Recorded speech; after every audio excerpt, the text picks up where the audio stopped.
ఇప్పుడు ప్రభుత్వం ఆధ్వర్యంలో ఇప్పుడు నువ్వు గవర్నమెంట్ స్కూల్లో చదివావా? ఓకే, నేను గవర్నమెంట్ స్కూల్లో చదువుకొని వచ్చా.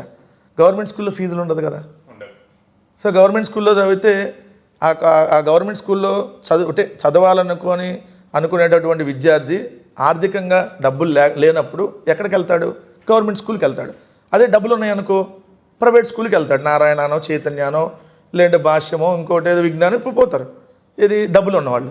డబ్బులు లేని వాళ్ళు ఏం చేస్తారు అంటే పేదలు, ఏదైతే మధ్యతరగతి వాళ్ళు, దిగువ మధ్యతరగతి, లేదంటే ఆర్థికంగా వెనకబడినటువంటి వాళ్ళందరూ చదువుకునేది ఎక్కడి నుంచి? గవర్నమెంట్ స్కూళ్ళు. సో రేపొద్దున మెడికల్ కాలేజీలు కూడా అదే గవర్నమెంట్ మెడికల్ కాలేజ్. అక్కడ మనం చదువుకుంటే ఫ్రీ సీట్లలో మనం విద్యార్థులు 50% విద్యార్థులకు ఫ్రీ సీట్లు వస్తాయి. అదే ప్రైవేట్ వ్యక్తుల చేతికి వెళ్తే ఏమైపోతాయి? మొత్తం సీట్లన్నీ ప్రైవేట్ వాళ్ళు అమ్ముకుంటారు. అప్పుడు నువ్వు మంచి మార్కులు వస్తాయి, ఇంటర్మీడియట్లో మంచి ర్యాంక్ వస్తుంది, ఇంటర్మీడియట్ మంచి మార్కులు, నీట్ మంచి ర్యాంక్ వస్తుంది. నీట్ మంచి ర్యాంక్ వచ్చి నువ్వు చదువుకోవాలని అనుకుంటావు, కానీ నీ దగ్గర డబ్బులు ఉండవు. అప్పుడు గవర్నమెంట్ మెడికల్ కాలేజ్ లేదు.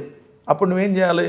నీకున్న పొలమో లేదంటే అప్పు చేసో ఒక సంవత్సరానికి ఒక 50 లక్షల రూపాయలు అప్పు చేసో మెడికల్ సీటు కొనుక్కోవాలి.